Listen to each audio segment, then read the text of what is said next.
Well, good morning and welcome once again to Elevenses Live. You're watching Kevin Williams of Survival Skills Rider Training here with the show number 131. Don't forget, if you have any comments, questions, feedback, anything you'd like me to talk about on a future show, do drop me a line during the show. I will try and get back to you during the show if I can, or if I can't do that, I'll get back to you for sure at the end of it. So we've already got Clive looking in. Good morning, Clive.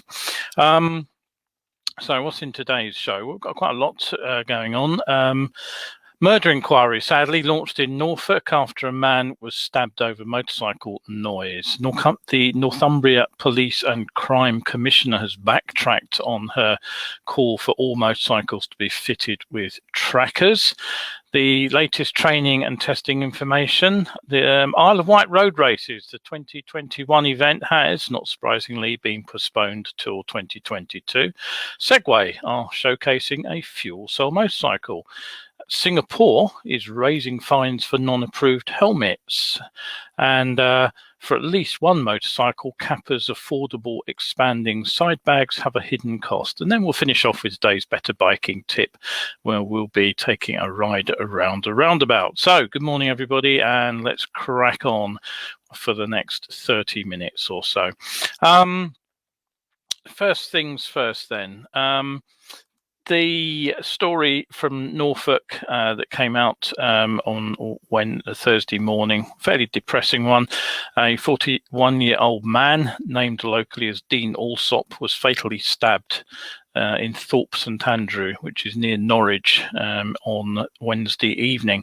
Officers responded following reports of a disturbance involving a number of people, and they said that the officers who attended found 4 people injured, and despite attention by paramedics at the scene, one of them died, unfortunately. A man and 2 women were taken to hospital in Norwich with knife wounds. The force said all casualties were in a stable condition with serious but not life-threatening injuries, and the man, aged 47, was later arrested on suspicion of murder and is under police guard.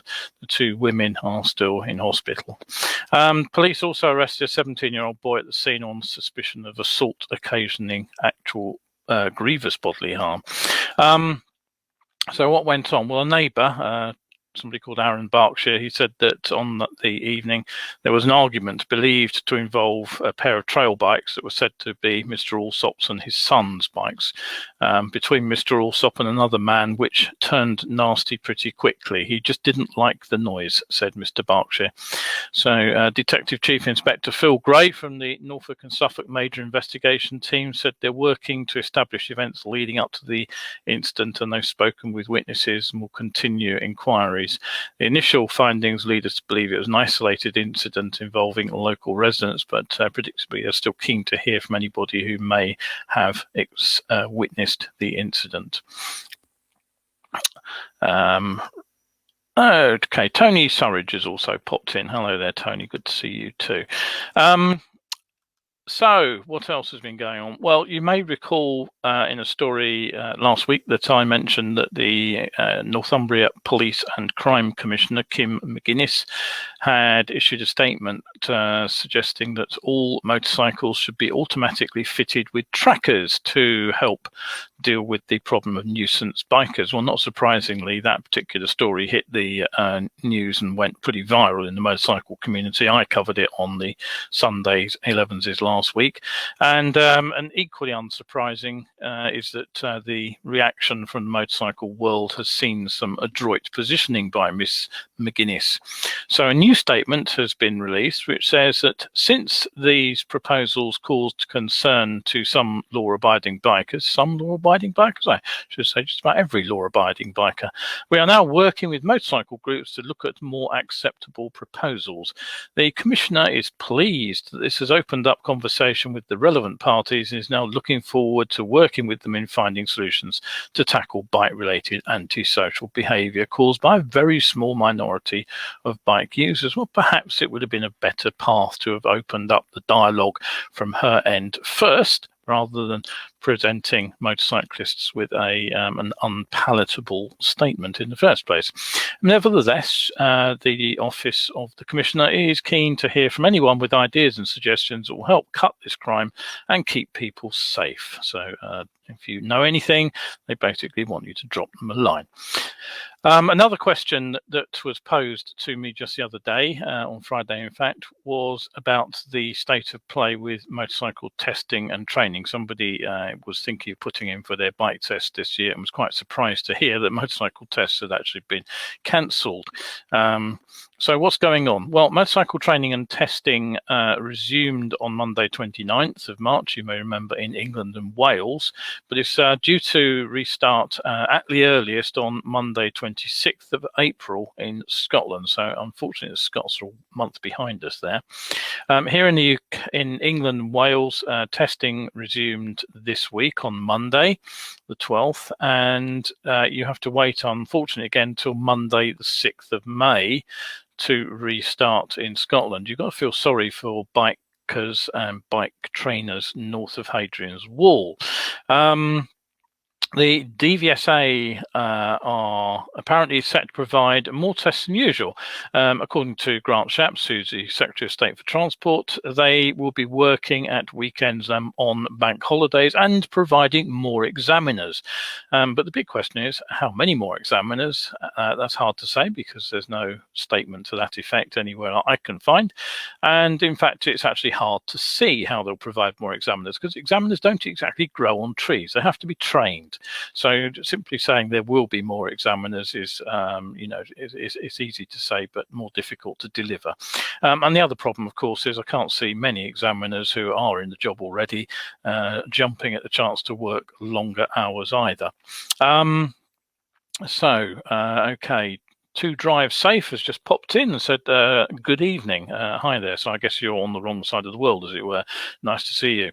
Isle of Wight motorcycle road races. I talked about these as well just the other day, and I said that they were provisionally scheduled for October 2021, and I suggested it might be a bit unlikely that they would actually take place. Well, it turns out I wasn't off the mark there at all, and the organisers have just announced that in fact they are going to be rescheduled to 2022. The cancellation has been blamed on COVID-19 restrictions. The spokesman for the Isle of Wight road races, an unnamed spokesman, told a local newspaper, all live events have been severely affected by the pandemic, and we're no exception. Lockdown delays simply run down the clock for an event this year, so we are now working towards our contingency dates in 2022. And he goes on to say, or she possibly, I don't know, we've used the past 6 months to build important relationships locally and in the world of motorcycle racing. Now, for an event like this to be given the green light, detailed plans and applications would have to be submitted to the Isle of Wight Council and to its safety advisory group, which includes police, fire and ambulance. And it seems these plans were only received by the council and the SAG earlier this month. So it's that building of relationship seems to be not perhaps with the locals. And some council members have also spoken about a lack of consultation about the proposed events. So it's likely that some of the objections are in fact from local residents. The council itself, the Isle of Wight Council, had issued a letter offering support in principle, which would have allowed discussions to the ACU to begin. So there were positive noises. But on the other hand, some council members have spoken of a lack of consultation about the proposed event. And West Wight parish councils are also said to be asking for more information before it could go ahead. The event would need the permission of the UK Motorsports governing body, the ACU, and also approval from the Secretary of State. The person continued, "We are determined to keep the Isle of Wight firmly on the UK's motorsport map. More details will follow shortly via our website, which will be live from Wednesday, April 21st. So you can go along and have a look at that if you want to. Let's hope it's got more information than the website for the competing event, which you may recall was the Diamond Road Races. Now, they were originally scheduled for October 2020, then tentatively rearranged for this spring, and now they've been postponed again till 2022. And last time I checked their website, it hadn't been updated since the middle of last year, so everything there seems to have stalled a little. Duncan is Duncan. Hello there, Duncan, out in New Zealand. Good to see you here. Right, okay, so don't forget, if you want to catch Elevenses, the time is 11 of the morning in the UK here, and the show goes out on Wednesdays and Sundays. So do make a reminder for yourself and tune in. And I'll be telling you how to make a reminder, by the way, in just a minute. Right, okay, now I had this question about how to get live video notifications the other day, and it turned out that somebody wasn't actually getting them, basically. The reason is that I discovered after a bit digging around that you have to specifically enable live video notifications. So if you simply follow the page, survival skills page, you probably won't get a notification. The chances are that the Facebook algorithms will look at who you generally interact with and what you see and what you click on, and unless you are a regular on my page in terms of commenting, sharing, and liking posts, which is why all my posts have a reminder to do so, the chances are Facebook will actually show you something with some fluffy kittens on it. So this isn't about getting more people to look at my page. It's just about ensuring that people who want to see my page actually do see it. So here's how you do it. If you want to receive a notification every time I go live, what you need to do is click on the bell icon, which apparently you will see on the live video. And when you are subscribed to live videos, that bell icon will be filled in. Now, predictably, Facebook didn't make this easy to find. I had to go and dig around before I found the relevant page of user information.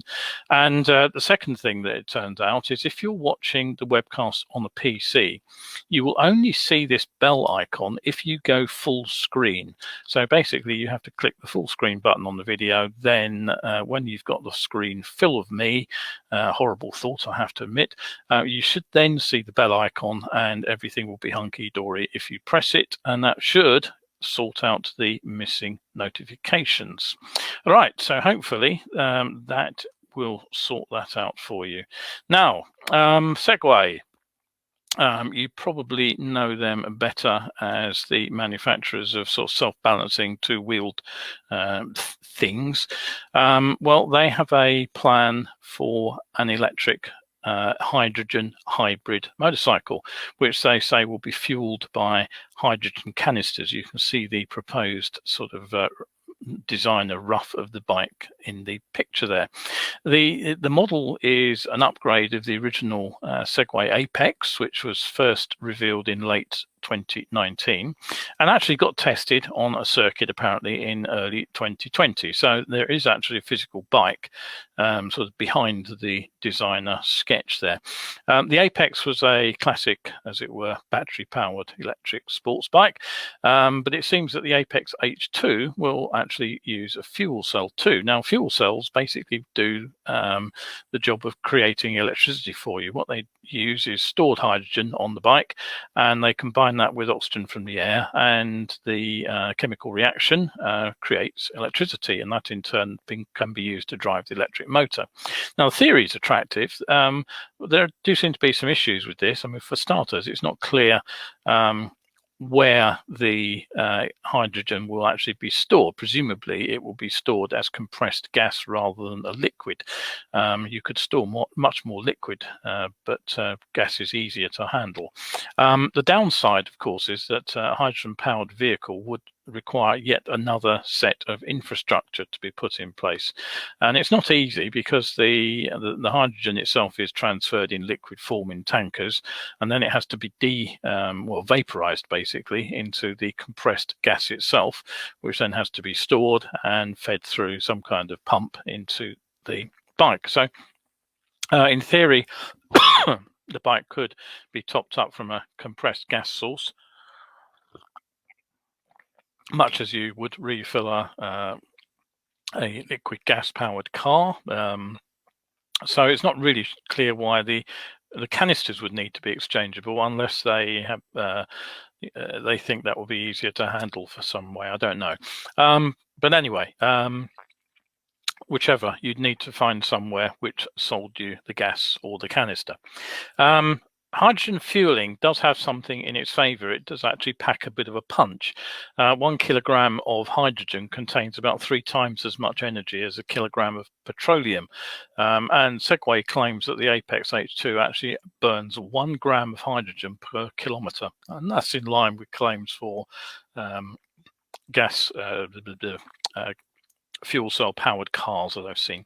And of course, the other big plus for a fuel cell is it's totally clean, because the only waste product of combining hydrogen and oxygen, as you'll probably remember from chemistry lessons at school, is water.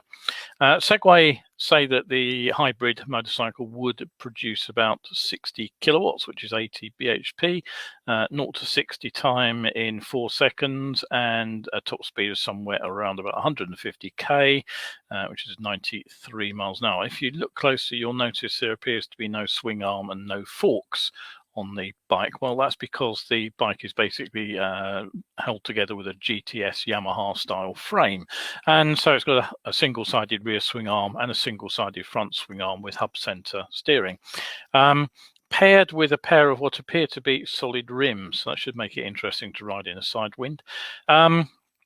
Here's the most unlikely bit of all, though. How much do you think it would cost to build a hybrid dual power motorcycle, put it on the road with a funny front end frame, and get it out the door? Well, the reported price is £7,750 when it's converted from dollars, which seems highly unlikely. And one other bit of bad news, just in case you were hoping for, it's not self-balancing. Right, okay, so Nigel's just said hello.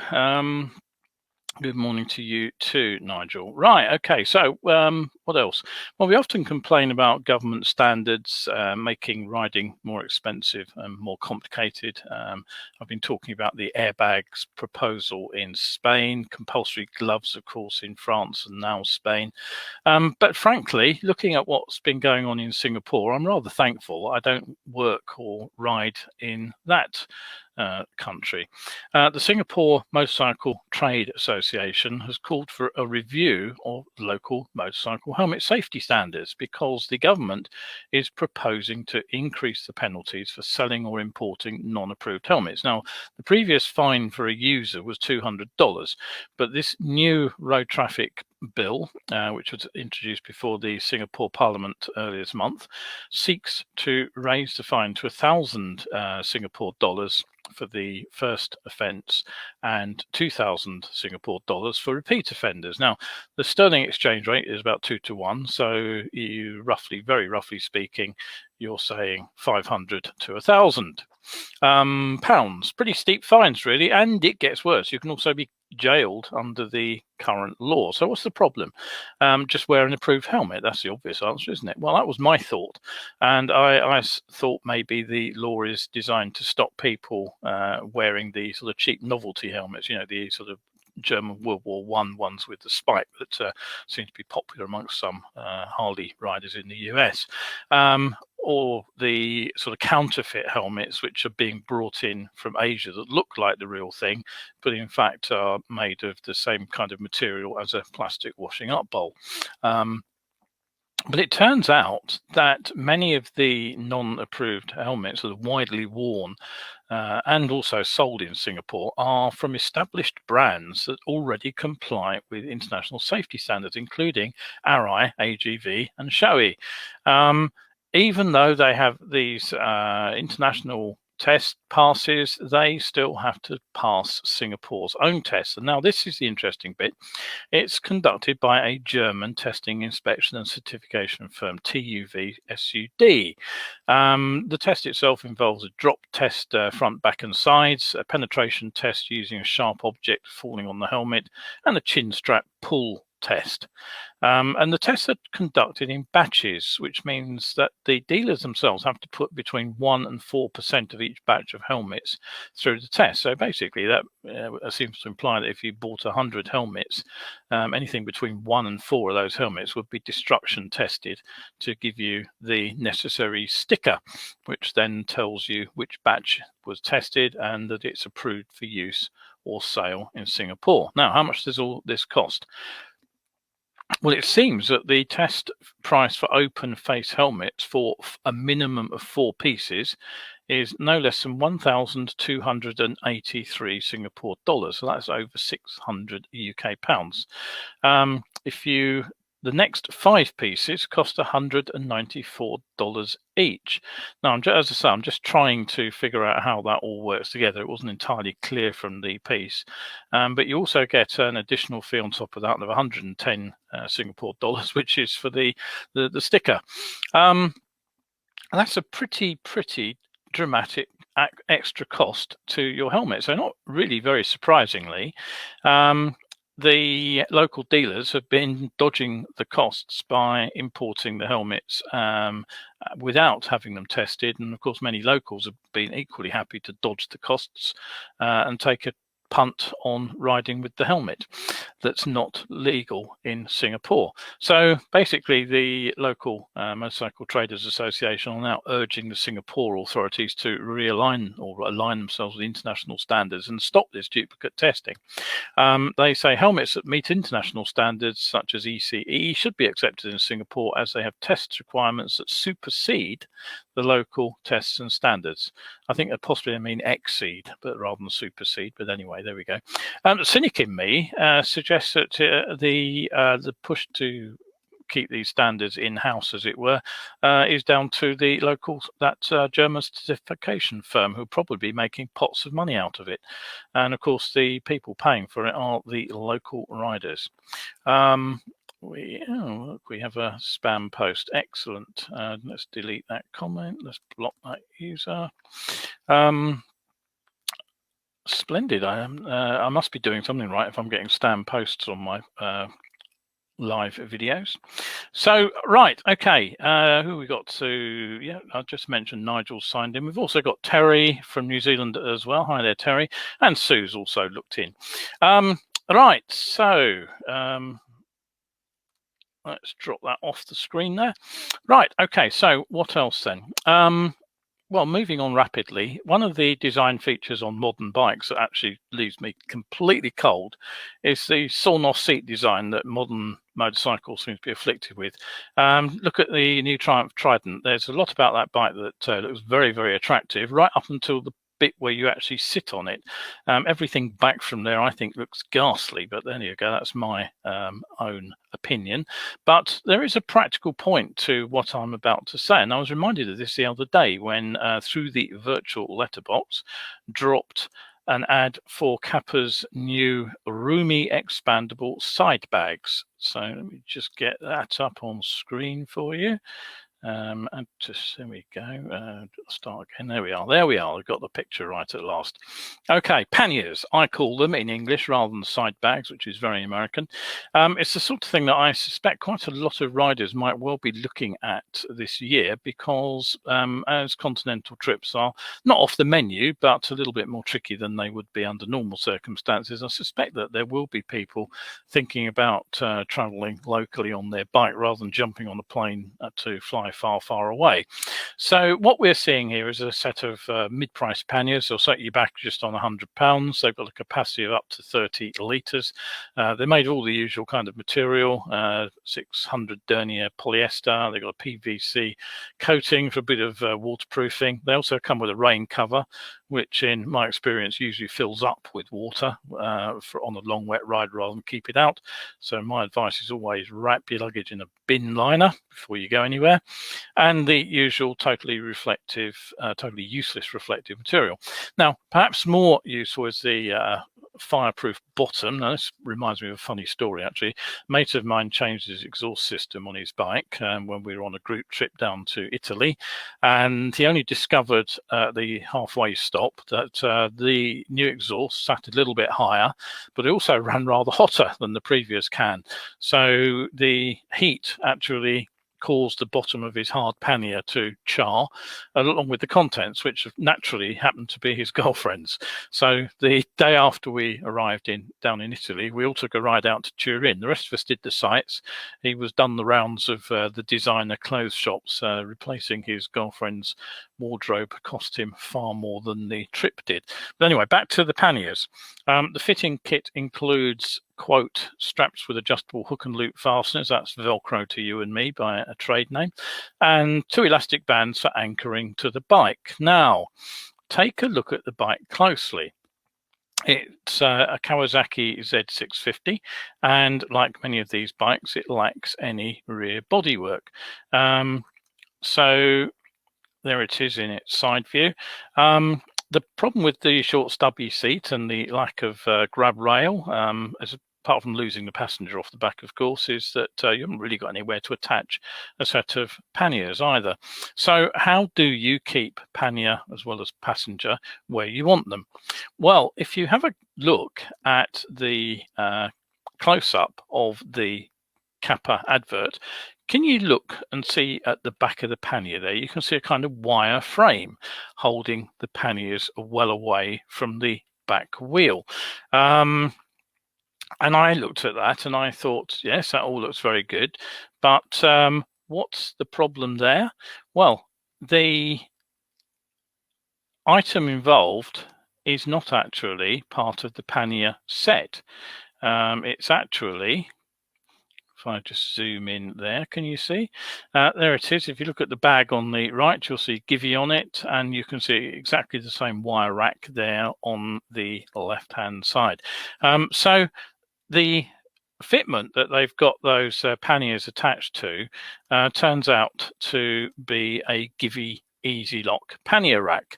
And here's the bad news. That'll set you back another £100. So if you're the owner of a Z650, those beautifully mounted, not too expensive panniers are suddenly starting to look a little bit more costly. And I don't know what the situation is for other bikes like the Triumph Trident, whether there is a Givey sort of rack that you can use. I don't know. All in all, I think it's a slightly dubious piece of advertising from Kappa, frankly, as minus the rack, you'll certainly be struggling to mount the panniers on the bike in any way, shape or form like you see in the advert there. And basically, that's the reason why there's a longer seat and long bodywork under the seat on older motorcycles, so you can actually do touring on them rather than just ride them down to the local pub. Okay, so Tony says he hates cut-off seats. I do too. Sue says she fell for the pannier problem on a naked bike. So I'm not the only one to see this, which is good news, really. Sometimes I do think I go out on a bit of a limb and other people don't see things quite the way I do. But there we go. That's good. Right. Okay. So on to the better biking tip for today. Last week I introduced my old playmat from my CPT and direct access days. I used to take my trainees round the map, as it were, and go for a ride. And last week we looked at side turnings on this. Today we have reached the roundabouts. So, whoops, that's not the right one. Where's the right one gone? Oh, don't tell me I haven't put the right one on. Oh, well, I can zoom in a bit. I think there we go. That'll work. I had clipped the roundabout out, but that works as well. Okay. Regardless of any other considerations, the first thing to say about a roundabout is it is a junction, and things go wrong at junctions. So our first thought should be, do we have to stop? Whatever you might have heard from anywhere else in advanced motorcycle training, roundabouts are not places to make progress. They are places to approach with caution. So as always, our job is to search for the hazard and find it in the first place, evaluate the risks it poses, and then execute a maneuver to minimize risk. So road signs, first of all, have a look for road signs, because road signs will tell us something useful. For starters, they can distinguish between a proper roundabout, which has an island in the middle, and a mini roundabout. And if you don't know the difference between the two signs, time to go and dig out your highway code. Although the priority rules are, of course, exactly the same, the risks do tend to be very different in the way that other drivers will approach mini roundabouts, and the other motorcyclists as well. I nearly got taken out by a guy on a Ducati once myself, cutting the wrong side of a mini roundabout. Have a look at the way the direction sign's been engineered as well, because that will give you a clue about how the roundabout is actually structured. You'll know whether you're coming from a busy road onto turning onto a quiet road, or vice versa. You'll have some idea about the traffic flow around the island simply by looking at the road sign.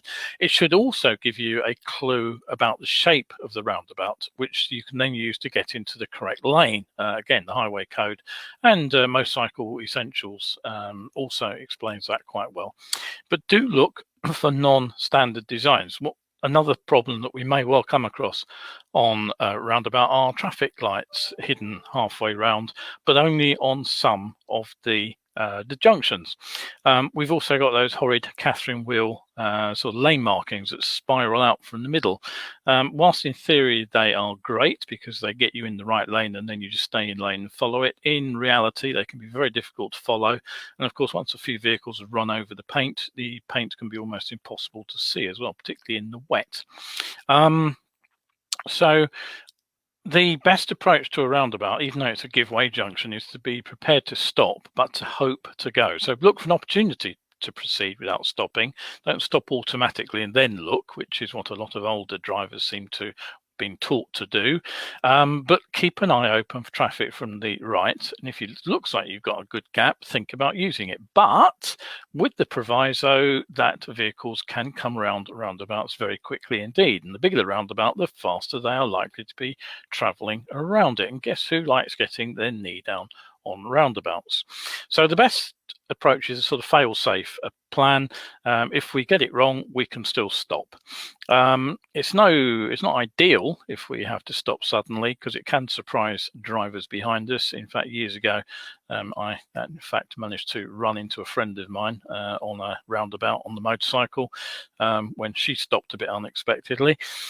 But if we do plan ahead, at least we've got a decent chance. Watch too for mini roundabouts when drivers from your right will appear and drive straight onto the roundabout and you have to give way. But equally, don't forget that you cannot stop a driver coming in from the near side. Now, virtually all training in roundabout use focuses on looking to the right and giving way to the right. And then once you're on the roundabout, everything must be hunky-dory. Well, it isn't. Most of the motorcycle crashes that happen on roundabouts, the rider is actually on the roundabout negotiating it quite happily when somebody pulls out from a junction on the left. So think about that as a problem. Again, we may have to stop very suddenly as we're going round the roundabout, which should give us a clue about what's an appropriate speed. Have a look at the roundabout in the diagram there. You'll notice that there are some chevron boards in the middle, and they are blocking the view across the roundabout for drivers and riders alike. So people might not see us coming, we might not see them pulling out. So think about how the island, the view's blocked. There's trees in the middle of that one as well. And be alert to the possibility of that classic Smidsy collision from a driver pulling out from the left. What speed then? Well, it's a speed that allows us to stop. We would maybe hope for the roundabout to stay clear all the way round, but that doesn't mean it will. And one thing I would say is that most cycles are capable of straightening out roundabouts, but be very, very careful how you do it. Don't use that straightening out to carry more speed, because if you remember that, it'll affect stopping distance. Double your speed, quadruple your stopping distance. So an apparently clear roundabout can have a car pulling out very quickly indeed, and suddenly we are in big trouble. And we're not the only ones to try to make progress around roundabouts. We just tend to curse other drivers when they try to do it. See and be seen is a basic highway code approach to any problem. Now, when turning left, we do it from the left-hand lane. When turning right, we do it from the right-hand lane if there are different lanes available, and that makes plenty of sense. But plenty of roundabouts are closed, as the highway code puts it, in terms of view. You can't see in and out. And so if there's a poor view into an exit, do we really want to be very close to it? Now, if you think about the straight on path around the roundabout, you're supposed to keep left all the way around for preference. That's what's in the highway code. But again, what that does is it puts us potentially very close to a blind entrance that we can't see into. If you have a look, for example, at the roundabout there again, you'll see that there is a big building on the bottom left corner of it, which is potentially blocking our view to the left as we approach that roundabout from the junction at the bottom. But if we approached from the right-hand side of the road rather than the left, we would have a much better view. So it's just like approaching a side turning. You don't want to keep away from the side turning to improve your view. So have a think about your lines of sight and whether you can actually change your approach. If there are 2 lanes across the roundabout, it's always perfectly permissible to go straight ahead from the right-hand lane. You just have to watch for other drivers using the left-hand lane and being a little bit surprised when you go straight on. It's perfectly allowable, but you just have to be a bit cautious doing it. Right, anything else to say? That does contradict the highway code advice. I will admit that. It contradicts advice given by other advanced groups. And one of the things I do constantly say is that we have to be doing things on the road that make sense to other people. If we confuse them by what we're doing, then they're more likely to make mistakes. But frankly, if we use the right-hand lane, we use all the right signals and we use the right observations, we look over our left shoulder before exiting the roundabout, I think we're probably fairly safe on that one. On occasion, I'll even give a left arm signal just to reinforce my intent to exit the roundabout where I want to come off. Just remember, signals don't confer a right of way, though. Anything else? Well, most cycles are often rear-ended because drivers tend to look through the bike and beyond it and lose mental track of the bike in front of them. So do keep an eye on mirrors. We tend to be the ones who are worst off if we get tailgated. So do check mirrors and know what's coming up. When you're on the island, try not to sit alongside other vehicles, because that now you are relying on them to hold their line. And if you're alongside a bus and a truck, it should be fairly obvious that they may have trouble getting around a tight roundabout. But drivers will straight line roundabouts themselves, of course. And so if you're on the right shoulder of a driver going straight on and he suddenly cuts straight across and takes a shortcut, you could be into the traffic island. So remember, try to stagger between vehicles so that there's a gap next to you rather than a vehicle. Anything else to say? Well, can you see the surface? Always, always, always, your speed into any kind of bend should be set by what you can see of the road surface, not just what you can see of the bend itself, but where you can see the road surface.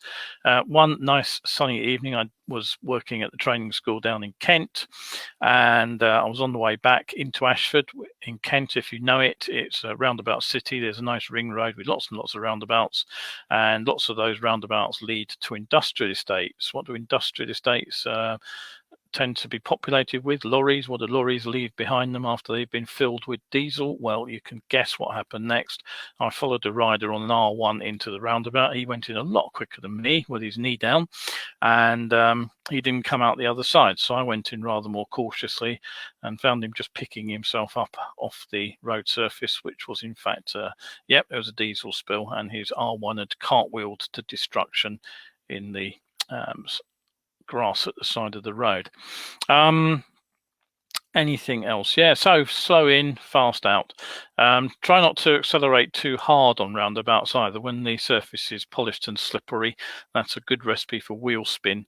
Although the weather is drying up nicely and warming up at this time of the year here in the UK, sort of come October, November, a surprising number of roundabout accidents take place when riders actually just try to gas it through the second half of the island and power out of it, get it upright, get it pointed, and then if the tyre skips, it doesn't really matter.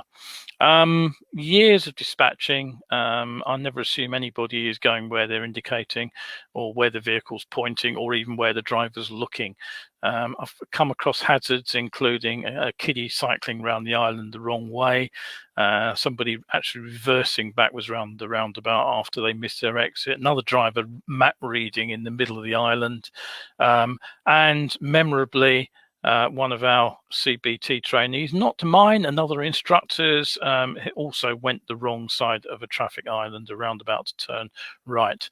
I was coming the other way with my CBT trainees, and we had to take some evasive action as this kiddie decided to take the shortcut around the island, or go before the island rather than go around it. So, right, okay, that brings me to the end of roundabouts. Lots of things there to think about. I hope it gave you some ideas. So at the end of the show, don't forget that bell icon. If you are wanting a notification for live videos, don't forget you need to go full screen on the PC to see it. The latest 60-second safety video went up on Thursday. Don't forget you can catch them here or on my Survival Skills channel on YouTube, Survival Skills UK, I should say.